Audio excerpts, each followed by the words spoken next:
కానీ వాళ్ళు అధికారం ఉన్నప్పుడు ఏ విధంగా మోసం చేసి ఏ విధంగా మాట మార్చారో మనం చూస్తాం. ఇంత సక్సెస్ఫుల్గా ఇంత నిజాయితీగా చేసిన సందర్భం ఇప్పుడు జరగలే, ఇప్పుడు జరిగింది. కాబట్టి అదే నమ్మకంతో ఏదైతే 5 సంవత్సరాల్లో ఈ మేనిఫెస్టోలో పెట్టిన అంశాలని ఏ విధంగా 99% అమలు జరిపి నిజాయితీగా నిక్కచ్చిగా చేశారో దాన్నే మళ్ళీ రీట్రేట్ చేస్తూ ఆ నమ్మకాన్ని మళ్ళీ కలిగించుకుంటూ మళ్ళీ పునరంకితం అవుతూ మరి ఈ కార్యక్రమాన్ని చేస్తున్న జగన్మోహన్ రెడ్డి గారు ముఖ్యంగా మన ఉత్తరాంధ్ర ప్రాంతానికి కానీ లేదు ఈ రాష్ట్రానికి కానీ మళ్ళీ ఎన్నికల ప్రణాళికలో పెట్టారు. విశాఖపట్నాన్ని ఎగ్జిక్యూటివ్ క్యాపిటల్ చేస్తానని, అలాగే అమరావతిని వచ్చి లెజిస్లేటివ్ క్యాపిటల్ చేస్తామని, అలాగే కర్నూలుని జ్యుడిషియల్ క్యాపిటల్గా చేస్తామని ఈ మేనిఫెస్టోలో పొందుపరచడం జరిగింది.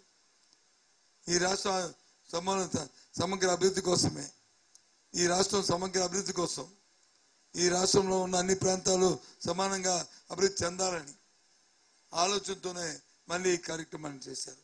విశాఖపట్నాన్ని ప్రపంచంలో ఒక మేటి నగరంగా తయారు చేయడానికి ప్రణాళికలు రూపొందిస్తున్న విషయాన్ని కూడా ఇంతకుముందు ముఖ్యమంత్రి గారు చెప్పారు. ఆ నేపథ్యంలోనే ఇవాళ మళ్ళీ దీన్ని ఈ 3 అంశాన్ని చాలా మంది అన్నారు, మీరు ఎన్నికల్లో మేనిఫెస్టోలో పెడతారా, మీరు దాన్ని ఒక ఛాలెంజ్గా తీసుకుంటారా, అది మీకు ఇదే అని అడిగారు. ఎస్, మా ఎన్నికల మేనిఫెస్టోలో పెట్టాము, మా కార్యక్రమాన్ని పెట్టాము. దాన్నే పెట్టి ప్రజలను ఓటు అడుగుతున్నాం.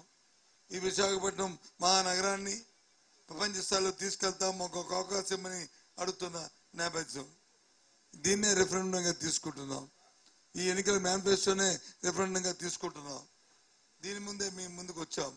దయచేసి రాష్ట్ర ప్రజానీకం, ముఖ్యంగా ఉత్తరాంధ్ర ప్రజానీకం ఆలోచన చేయాలని కోరుతున్నాను.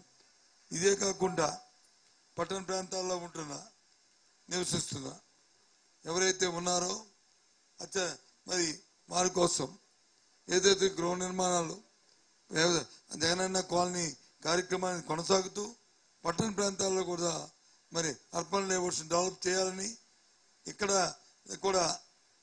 కూడా లాభాక్షన్ లేకుండా ఏవైతే అర్బన్ డెవలప్మెంట్ అథారిటీలు ఉన్నాయో అథారిటీల ద్వారా కాస్ట్ ఇచ్చి ప్రజలకి మరి అందుబాటులో తేవాలనేది కూడా ప్రత్యేకమైన దృష్టి పెడతామనే విషయాన్ని కూడా మరి ఈ సందర్భంగా మీ ద్వారా తెలియజేస్తున్నాం. దీని ప్రకారం ఏదైతే నిరుద్యోగులు ఉన్నారో వాళ్ళ ఉపాధి అవకాశాల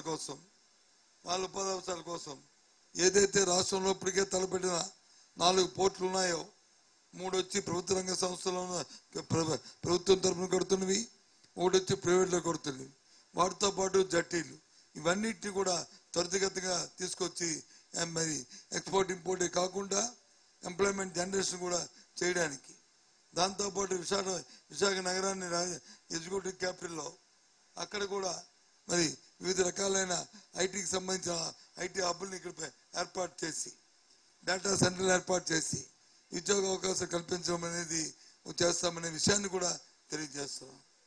అంతేకాదు విద్యలో ఏదైతే కొత్త రిఫార్మ్స్ చేశామో, జగన్మోహన్ రెడ్డి వచ్చిన తర్వాత ఏ కార్యక్రమాలతో చేపట్టామో ఏ ఒక్కటి కూడా ఆపకుండా అవన్నీ కొనసాగుతాయనే విషయాన్ని కూడా తెలియజేస్తున్నాం. ఒక అమ్మఒడే కాదు, ఒక గోరుముద్దే కాదు, ఒక ఇంగ్లీష్ మీడియమే కాదు, 3వ తరగతి నుంచి టోఫిల్ పెట్టి వాళ్ళకి వచ్చి స్పీకింగ్ ఇంగ్లీషు లర్నింగ్ ఇంగ్లీషే కాదు, వాళ్ళతో పాటు సిబిఎస్ సిలబస్ని మరి అన్ని హై స్కూల్స్కి మరి ఎక్స్టెండ్ చేయడమే కాదు, వాటితో పాటు ఐబీని మన స్టేట్ కరికులంతో కలిపి 1వ తరగతి నుంచే రాబోయే 12 సంవత్సరాల్లో మరి జాయింట్ సర్టిఫికేషన్ చేయడమే కాదు, హైయర్ ఎడ్యుకేషన్ సంబంధించి విదేశాల్లో చదువుతున్న పిల్లల కోసం టాప్ యూనివర్సిటీస్ ఏమున్నాయి